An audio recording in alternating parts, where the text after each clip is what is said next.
லடாக்குக்கு லடாக் போகிறதுக்கு உண்டான ப்ரிப்பரேஷன் பண்ண போகிறேன். வேறு எந்த ப்ராப்ளமே கிடையாது, பக்காவாக இருக்கிறாப்புல. என் பொண்டாட்டியும் சம்பாதிச்சா நானும் ஊரை சுற்றும்ல அப்படின்னு சொல்லி நிறைய பேர் சொல்கிறாவ. ஆகவே நெகட்டிவிட்டி மக்களே, தற்கூரி மக்களே, தயவு செய்து என்னை விட்டு அகன்று போங்கள். Super.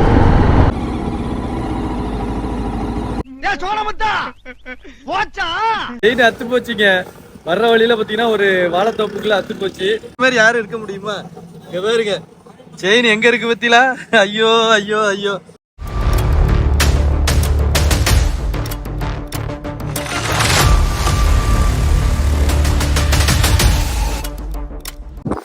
Hey guys, welcome back to our channel Kayal 92 riders. Kayal 92 riders வேற லெவலில் ஒரு எக்ஸைட்டடாக இருக்குங்க. ஒவ்வொரு வீடியோ ஆரம்பிக்கும் போது இதே தானே சொல்கிறேன் அப்படின்னாச்சுன்னா, ஆமாம் இன்னைக்கு வந்து கொஞ்சம் ஸ்பெஷல் தான். நம்ம கரும்புலி நம்ம கூட இருக்கா, அப்படி ரைடிங் கியர்ஸோடு இருக்கிறேன். எங்கே போகிறேன் அப்படின்னாச்சுன்னா, லடாக்குக்கு லடாக் போகிறதுக்கு உண்டான ப்ரிப்பரேஷன் பண்ண போகிறேன். வண்டியை ரெடி பண்ணணுமா இல்லையா? நமக்கு லடாக் போகிறதுக்கு உண்டான டைம் சீக்கிரம் வர ஆரம்பிச்சிட்டு இன்னும் கொஞ்ச நாள் தான் இருக்குது. நம்ம மக்கள் எல்லாரையும் சேர்த்து கூட்டிகிட்டு சேஃப்டியாக கூட்டிகிட்டு போகிறதுக்காக நான் ஃபஸ்ட்டு ரெடி ஆகண்டாமா. கத்ராவை பற்றிலாம் என்ன கத்ராவுன்னா, நம்ம மயில் கத்ராவை. இந்த இடம் ஃபுல்லாகவே மயிலாக தான் இருக்கும். இப்போ வீட்டிலேருந்து கிளம்பிட்டேன். மணி வந்து 6:35 ஆகுது. சூரியன் பாருங்கள் என்ன அடி அடிக்குது பாருங்கள். வேறு இடத்துல விடியல் இல்லைங்க, எங்கள் ஊரில் மட்டும்தான் விடியல் பயங்கரமாக இருக்குது. ஸோ இந்த கரும்புரை வந்து நம்ம செயின் எல்லாம் வாங்கி வச்சுருக்கேன், ஆனால் இன்னும் மாட்டலை. ஸோ மாட்டுறதுக்கு தான் போகிறேன். மாட்டுறதுக்கு வந்து கிட்டத்தட்ட நம்ம வந்து நார்வேல் வரைக்கும் போகிறேன். நார்வேலில் ஒரு மெக்கானிக் இருக்காப்புல, நம்ம ஃப்ரெண்டுக்கு தெரிஞ்ச ஒருத்தர். ஏன்னா இதை வந்து ஷோரூமில் விடுற விருப்பம் இல்லை எனக்கு, இப்போதைக்கு விருப்பம் இல்லை. அதனால் நம்ம வந்து அங்கே நார்வேலில் போயிட்டு அங்கே நம்ம ஷோரூமில் விட்டுட்டு ஷோரூமில் சர்வீஸும் பண்ண வேண்டியிருக்கு. ப்ளஸ் நம்ம வந்து வெளியில் அந்த செயினையும் மாட்ட வேண்டியிருக்கு. எல்லாத்தையும் பண்ண போகிறேன். வண்டியும் பக்காவாக ரெடி பண்ணணும். ஆயில் செக்கப்பு அது இது, வண்டியோட நட்டு லோட்டு லோஸுக்கு எல்லாத்தையும் செக் பண்ணிவிட்டு ஒரு ஆயில் வாட்டர் சர்வீஸும் பண்ணிவிட்டு ப்ளஸ் நம்ம டயரையும் மாற்றணும். இங்கே பாருங்கள், டயரோட வழுக்கையை பாருங்கள். இந்த டயரை வச்சுட்டு கண்டிப்பாக லடாக் போக முடியாது. ஃப்ரண்ட் டயர் ஓகே, சூப்பராக இப்போ மாற்றிருந்தேன். அலைன்மெண்ட் எல்லாமே பார்த்து மாற்றிருந்தேன். பேக் டயர் வந்து இப்போ இனிமேல் தான் மாற்றணும். அலைன்மெண்ட்டும் பார்க்கணும். பேக்கில் வந்து ஃபோக்ஸ் எல்லாம் நம்ம வண்டி வாங்கினதுலேருந்து ஃபோக்ஸை வந்து இது வரைக்கும் சரி பண்ணலை. ஸோ அதனால் கண்டிப்பாக சரி பண்ணணும். நெக்ஸ்ட்டு வண்டியில் வந்து வேறு எந்த ப்ராப்ளமே கிடையாது, பக்காவாக இருக்கிறாப்புல. அந்த செயின் மட்டும்தான், அதையும் நம்ம வந்து கோல்டு செயின் வாங்கி வச்சுருந்தேன்ல, கழுத்தில் போடலைங்க, வண்டியில் உள்ள பெட்டிக்குள்ள வச்சுருக்கேன். அந்த கோல்டு செயினையும் மாட்டணும். கோல்டு செயினை மாட்டுறதுக்கு தகுதியான நபரை தேடிக்கிட்டு இருக்கேன். அவர் ஒருத்தர் கிடைச்சாரு நாகர்கோயிலில். ஸோ அதனால அங்கே மாட்ட போகிறேன். மற்றபடி நமக்கு வந்து நிறைய ப்ரிப்பரேஷன்ஸ்லாம் இருக்குது. அது எல்லாத்தையுமே வந்து போக போக வீடியோவில் சொல்கிறேன். காலையில் நேரம் நம்ம வைபான ஒரு ரைடு கரும்புலி வேறு லெவலில். இதுக்கு மேலே என்னங்க வேணும்? பட்டச்சாராயமாக வேணும். நம்ம வண்டியே போதாதா? இது இந்த போதாதா? வாங்க அப்படியே போகலாம். ஸோ அப்படியே கிளம்பியாச்சுங்க. இப்போ பாருங்கள், சன் வந்து வேறு லெவலில் உதிச்சிருச்சு. நம்ம ஊரை தாண்டி மயில் தோப்புன்னு சொல்லுவாங்க. இதை நான் சொல்கிறேன் மயில் தோப்புன்னு, மற்றவங்க சொல்கிறாங்களா இல்லையா, பூரா மயிலாக தாங்க இருக்கும். ஏன்னா இது பச்சை பசேல் இருக்கா, இங்கே மேய்கிறதுக்கும் நல்ல வெட்ட வெளியாக இருக்கிறதுனால பூச்சி புழுக்கள் கிடைக்கிறதுக்கும் நல்ல அருமையான இடம். வண்டி வந்து ஒரே குப்பையாக தான் இருக்குது. கேரளா ரைடு போயிட்டு வந்து நான் சரியாக மெயின்டைன் பண்ணலை.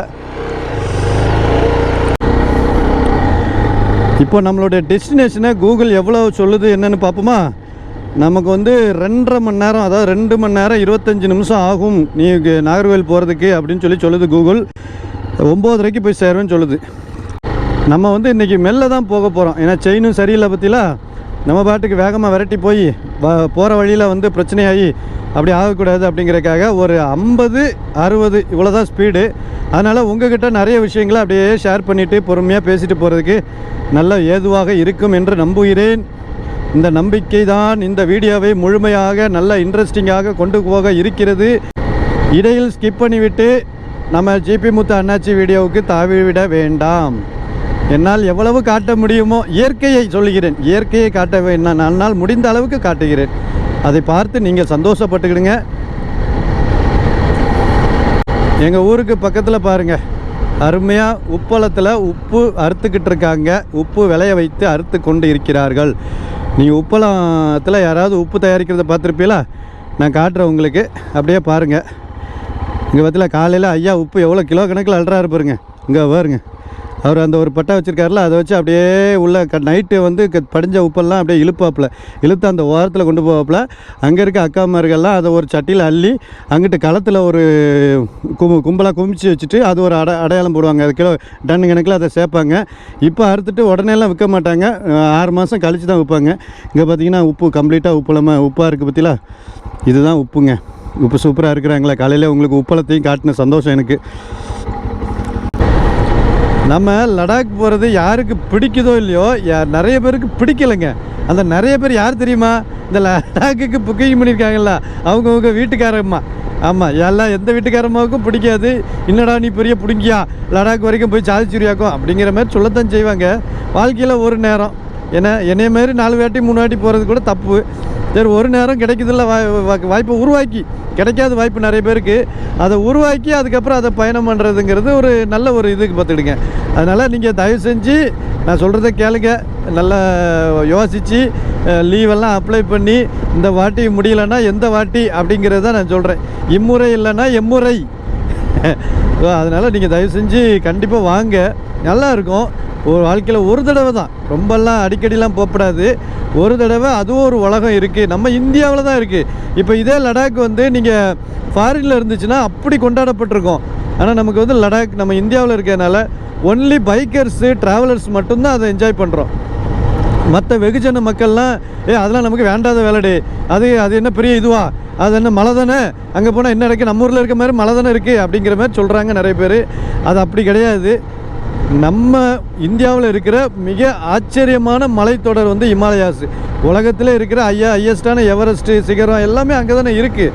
அதனால் இமயமலை தொடரில் நம்ம இந்தியனாக பிறந்த இந்தியாவுக்குள்ளே இருக்கிற நம்ம வந்து எந்த பாஸ்போர்ட் கிடையாது, விசா கிடையாது. அங்கே போய் நான் வந்திருக்கையா அப்படின்னு ஒரு என்ட்ரி மட்டும் போட்டால் போதும். அந்த என்ட்ரியை போட்டுட்டு நம்ம இந்த லடாக் மலை முழுக்க சுற்றி பார்க்கலாம். அவ்வளோ ஒரு அழகான லேக்கை பார்க்கலாம். பாங்காங் லேக்கு, மொனாஸ்ட்ரி நிறைய இருக்குது. மொனாஸ்ட்ரினா இந்த புத்த கோயில்கள் சொல்கிறேன், அது நிறைய இருக்குது. அதெல்லாம் கிட்டத்தட்ட 4000, 2000, 3000 வருஷத்துக்கு முன்னாடி கட்டப்பட்டதுகள்.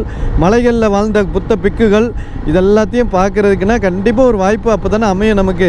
இந்த வாய்ப்பை நம்ம இப்போ தானே பயன்படுத்தணும். இப்போ இல்லைன்னா எப்போ அப்படிங்கிற மாதிரி இருக்குது. இப்போ நம்ம வந்து ஃப்ரெண்ட்ஸாக தான் போகிறோம். நிறைய டூரிங் கம்பெனி வந்து நிறைய காசு வாங்கி லாப நோக்கத்தோடு பண்ணுறாங்க. அது நல்லா பெஸ்ட்டாக பண்ணுவாங்க, இல்லைன்னு சொல்ல வரல. ஆனால் நம்ம பெஸ்ட்டாக பண்ணுறோமோ இல்லையோ, நம்ம மக்களாக சேர்ந்து ஜாலியாக என்ஜாய் பண்ணி போக போகிறோம். கண்டிப்பாக வாங்க, சரியா? அதுக்குண்டான ப்ரிப்பரேஷன்ஸ்லாம் ஒன்று ஒன்றா நான் சொல்லிக்கிட்டு இருக்கேன், என்னென்ன வேணும் என்னென்ன வேண்டாம் அப்படின்றத. அதையும் நீங்கள் அப்படியே மெல்ல நோட் பண்ணிக்கிட்டு வந்து சேருங்க ஐயா. இன்றைக்கி கிளைமேட்டை பார்த்தீங்களா, எவ்வளோ சூப்பராக இருக்குது. 2-3 நாளாகவே எங்கள் ஊர் இப்படி தான் இருக்குது. ஆனால் எங்கள் காயல்பட்டினத்தில் ஒன்றும் மழை பெய்யல. இந்த இப்போ நான் காலையிலையும் காட்டின பற்றில வெயில் சுள்ளுன்னு அடிக்கி. எங்கள் ஊர் எப்போவுமே பொத்துக்கிட்டு ஊற்றுத்தடி வானம் அந்த பாட்டுக்கு தான் தகுதியான ஊர். ஒரே நாளில் பொத்துக்கிட்டு ஊற்றி அப்புறம் காயல்பட்டினத்தை இன்டர்நேஷ்னல் ஃபேமஸ் ஆக்கி விட்றோம். அந்த அளவு வருஷத்தில் 364 வராது, பக்கத்துலேயே வராது. ஆனால் இங்கே சிறுவைகுண்டம் பக்கத்தில் தான் வந்திருக்கேன். நல்லா அப்படியே மூடியாக இருக்குது. இப்போ நார்வேல் பக்கம்லாம் நல்ல மழை பெய்யும் போல இருக்குது. நான் நல்ல வேலை ரெயின் ஜாக்கெட்லாம் எடுத்து வச்சுக்கிட்டேன், எதுக்கு மிஸ் ஆகணும் அப்படின்னு சொல்லிட்டு. ஆனால் நம்ம வண்டியே பொறுமையாக போய்கிட்டு இருக்கோம். இதில் வேறு மழை பெஞ்சு இன்னும் பொறுமையாக ஆக்கிருமா. அழகாக இருக்குது, பச்சை பசேல்னு. அடா, கண்ணுக்கு குளிர்ச்சியாக இருக்கேன் காலங்காத்தில். அதுவும் பார்த்தீங்கன்னா நான் 50லே தானே ஓட்டிக்கிட்டு இருக்கேன். கிட்டத்தட்ட ஒரு 25-30 கிலோமீட்டர் வந்துட்டேன். இதில் என்ன ஆகுது அப்படின்னா, எனக்கு ஒரு ஃபீலிங் அப்படியே சிந்தனைகள் அப்படியே காலையில் நேரத்தில் சிறை கட்டிக்குது பார்த்துக்கிடுங்க. நம்ம பாலிய கால நினைவுகள், இளமை கால நினைவுகள், சின்ன வயசில் என்னென்ன பண்ணணும், என்ன சேட்டெல்லாம் பண்ணோம், எல்லாத்தையும் நினச்சிக்கிட்டே யோசனை பண்ணிட்டு போகிறதுக்கு சூப்பராக இருக்குது. ஆமாம், இது காலையில் காத்தால் எல்லோரும் வேலை வெட்டிக்கு போயிட்டுருக்காங்க. நான் காலையில் வண்டி எடுத்துகிட்டு ரைடுக்கு போகிறதா இல்லைன்னா சர்வீஸ் பண்ண போகிறதா இருந்தாலும் காலையில் வேலை வெட்டி இல்லாமல் போகிறேன் பற்றிலாம். இதுதான் பெரிய ஹைலைட்டு. இதுக்கு நிறைய பேர் வந்துடுவாங்க. இல்லை, உன் பொண்டாட்டி வேலை செய்கிறா, உன் பொண்டாட்டி சம்பாதிக்கிறா, அப்புறம் நீ ஊரை சுற்றுறதுக்கு என்னெல்லாம் வந்துச்சு, என் பொண்டாட்டியும் சம்பாதிச்சா நானும் ஊரை சுற்றும்ல அப்படின்னு சொல்லி நிறைய பேர் சொல்கிறாவ. என் காது படவும் சொல்கிறாவ, என் பொண்டாட்டிட்டையும் சொல்கிறாவ. நான் ஒரு விஷயத்த சொல்கிறேன் கேளு, நீ புரிஞ்சிக்க. என் பொண்டாட்டி நீ சம்பாதிக்கிறாலோ சம்பாதிக்கலையோ, வீட்டிலே உட்காந்துருந்தா கூட நான் ஊரை சுற்றுவோம்ல. நான் உழைக்கிற வயசில் உழைச்சி முடிச்சிட்டேன். எனக்கு சம்பாதிச்சு என் பிள்ளைகளை நான் காப்பாற்றினா மட்டும் போதும். என் பேர பிள்ளைகளை காப்பாற்றுறதுக்கு நான் சம்பாதிச்சு வைக்க வேண்டாம். என் குழந்தைகளுக்கு நான் சம்பாதிச்சு சேர்த்து வச்சுட்டேன்னா அது போதுங்க. அந்த ஒரு விஷயத்தில் நான் தெளிவாக இருக்கேன். நான் கண்ணு முன்னாடி நான் பெற்ற பிள்ளைகள் கஷ்டப்படக்கூடாது. என் பிள்ளைகள் பெக்கிற பிள்ளைகளை அவங்க வாழ வச்சுக்கிடணும்.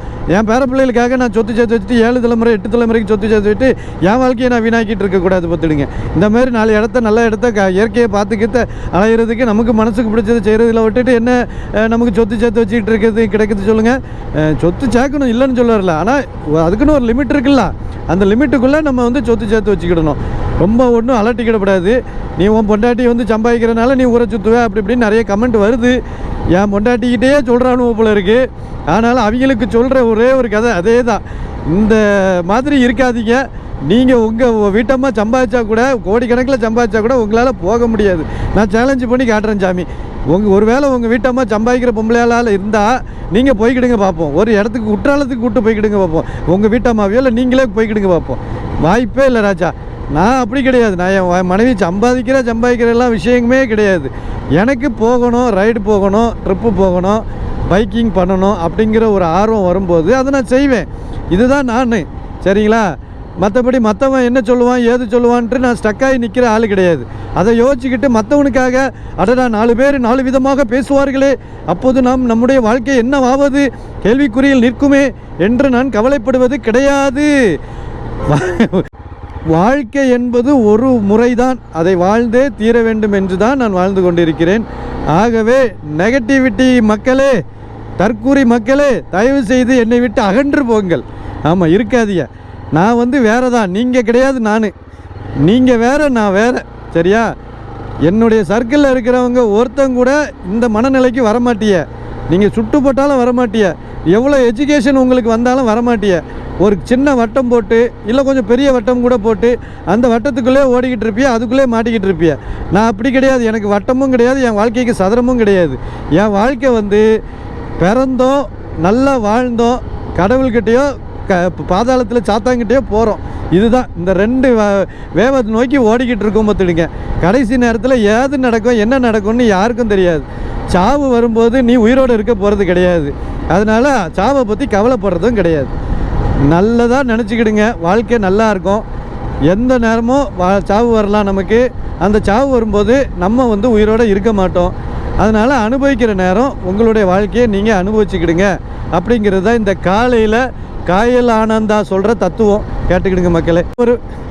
ரொம்ப ஓவராக பேசிவிட்டோம்ல, அதனால் ஒரு சின்ன கமர்ஷியல் பிரேக்.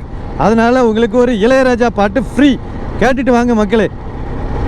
சீலை கட்டும் பெண்ணுக்கு ஒரு வாசம் உண்டு, கண்டதுண்டா? கண்டவர்கள் சொன்னதுண்டா? சேலை கட்டும் பெண்ணுக்கு ஒரு வாசம் உண்டு, கண்டு கொண்டே கண்களுக்குள் பள்ளி கொண்டே.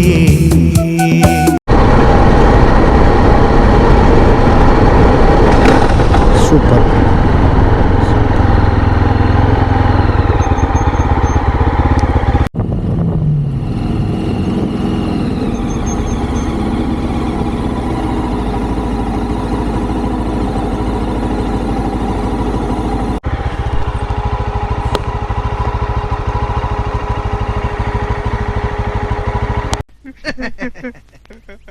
டேய் சோனமுத்தா, டேய் டேய் டேய் சோனமுத்தா, போச்சா?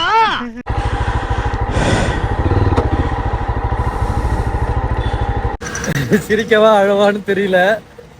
செயினை மாற்றக்கு தான் போயிட்டு இருந்தேன், ஸ்லோவாக தான் போயிட்டு இருந்தேன். செயின் ரொம்ப பிரச்சனை பண்ணுது. நம்ம புதுசாக பிரேஸ்லெட், அதாவது தங்க செயின் மாற்றிடலான்னு சொல்லி போனேன். போக கூடாதுடா, நீ எப்படா நிம்மதியாக வாழுவே அப்படின்னு சொல்லி நம்மளை ஒரு 35-40 கிலோமீட்டர்ல வண்டி நிறுத்தி விட்டுருச்சு. என்ன செஞ்சிச்சுன்னு கேட்குறீங்களா? செயின் அத்து போச்சுங்க. வர்ற வழியில பார்த்தீங்கன்னா ஒரு வாழைத்தோப்புக்குள்ள அத்து போச்சு. அதுக்கப்புறம் கொஞ்சம் நின்று என்ன ஏதுன்னு பார்த்தேன். ஒரு சின்ன பல்லு, அந்த பல்லில் உள்ள அந்த இது இருக்குல்ல காடி, அது கட் ஆயிடுச்சு. பல்லில் அந்த செயினில் உள்ள அந்த லிங்க் வந்து கட்டாகி தனியாக தூக்கிட்டு நின்றுச்சு. அதுக்கப்புறம் நான் அதை அத்து எடுத்து தனியாக செயினை தூக்கி வச்சுட்டேன். அதுக்கப்புறம் இங்கே இந்த இப்போ நான் இருக்கிற ஊர் ஒரு சின்ன ஊர் மாதிரி இருக்கும். ஆனால் அதுக்கு முன்னாடி நடு காட்டில் ஒரு கிலோமீட்டருக்கு முன்னாடி நின்றுச்சு. உருட்டிக்கிட்டு வந்துட்டு இருந்தேன். ஒரு அண்ணன் வந்து நமக்கு வந்து டோ பண்ணுறேன்னு ஏரியா பெட்ரோல் இல்லையான்னு கேட்டார். பெட்ரோல்லாம் இருக்கியா? பெட்ரோல் இல்லாத அளவுக்குலாம் நிற்க மாட்டேன், செயின் அத்து போச்சு அப்படின்னு. சரி வாங்க மெக்கானிக் செட்டில் விட்டுறேன் அப்படின்னு சொல்லிட்டு அவருக்கு டோ பண்ணிட்டு கூப்பிட்டு வந்தாரு. நம்ம வண்டிக்கு கம்பெனிக்கார மெக்கானிக் செட்டே ஆகாது. இதில் வெளியில் எங்கே மெக்கானிக் செட்டு கூட பின்னாடி ஒரு மெக்கானிக் செட்டில் தான் ஒன்று விட்டுருக்காப்புல. ஆனால் எனக்கு வந்து கண்டிப்பாக ஷோரூமில் தான் பண்ணணும். அதனால ஷோரூமில் போகிறதுக்கு நம்ம நண்பரை ஒருத்தரை வர சொல்லியிருக்கேன். போயிட்டு அவரு வந்துட்டு இருக்காருன்னு ஒரு மணி நேரத்துல வருவாரு. வீட்டுல இருந்து அவரு சாப்பிட்டு கிப்ட்டு துளிச்சு முடிச்சு, அவர் மெக்கானிக் தான். நம்ம ஃப்ரெண்டு ராஜா தெரியும் உங்களுக்கு, அவர் வர சொல்லியிருக்கேன், அதுக்காக வெயிட் பண்ணிட்டு இருக்கேன். நம்ம செயின் எங்க இருக்குன்னு மட்டும் பாருங்க. எல்லாரும் பல்லுல தானையா செயின் வச்சிருப்பியா, நான் இங்க ஒரு பம்பர்ல வச்சிருக்கேன். நீங்க எல்லாம் என்னையா செயினுக்கு ஸ்ப்ராக்கெட்ல தானே செயின் வைப்பியா, நான் பம்பர்ல வச்சிருக்கையா. என்ன மாதிரி யாரும் இருக்க முடியுமா? இங்க பாருங்க செயின் எங்க இருக்கு பத்திலா. ஐயோ ஐயோ ஐயோ, கழுத்துல செயினை போட்டிக்கிட வேண்டியதான். கோல்டு செயினா இருந்தா கூட கழுத்துல மாட்டிக்கிடுவேன். கருப்பு கலர்ல இருக்கு, என்ன செய்ய தெரியல. ஃபைனல்ல இனிமே கரும்புலியா நானானு பாத்துறணும். ஆமா, இதுதான் ஃபைனல். இதுக்கப்புறம் கரும்புலிக்கு எவ்வளவு முடியுமோ அந்த அளவுக்கு செலவு பண்ணி, ஒருவேளை ஏதாவது ப்ராப்ளம் வந்ததுன்னா இம்மிடியட்டா சீரியஸ் ஆக்ஷன் எடுத்து பண்ணிடணும். ஒப்பேற்ற கூடாது. நான் ஒப்பேத்துறதுனால தான் எனக்கு ப்ராப்ளம் வருது.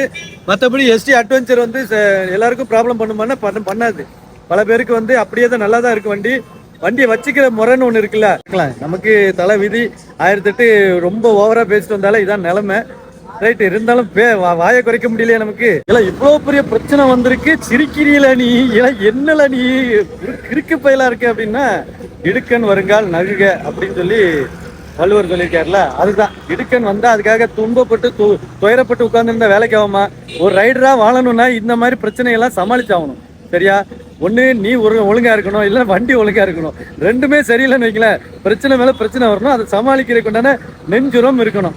அது நமக்கு நிறையவே இருக்கு. அதனாலதான் இவ்வளவு பிரச்சனை இருந்தாலும், நான் பாருங்க ஒரு பாயிண்ட் வச்சு நாகர்கோவிலுக்கு போகணும்னு வச்சாலும் இப்ப கிட்டத்தட்ட 30-40 கிலோமீட்டர்ல நின்னாலும் அதை பத்தி கவலைப்படாம சிரிச்சுக்கிட்டு இருக்கேன். பத்தியில இப்படிதான் இருக்கணும். என்னைய பார்த்து கத்துக்கிடுங்க. மோட்டிவேஷனல்.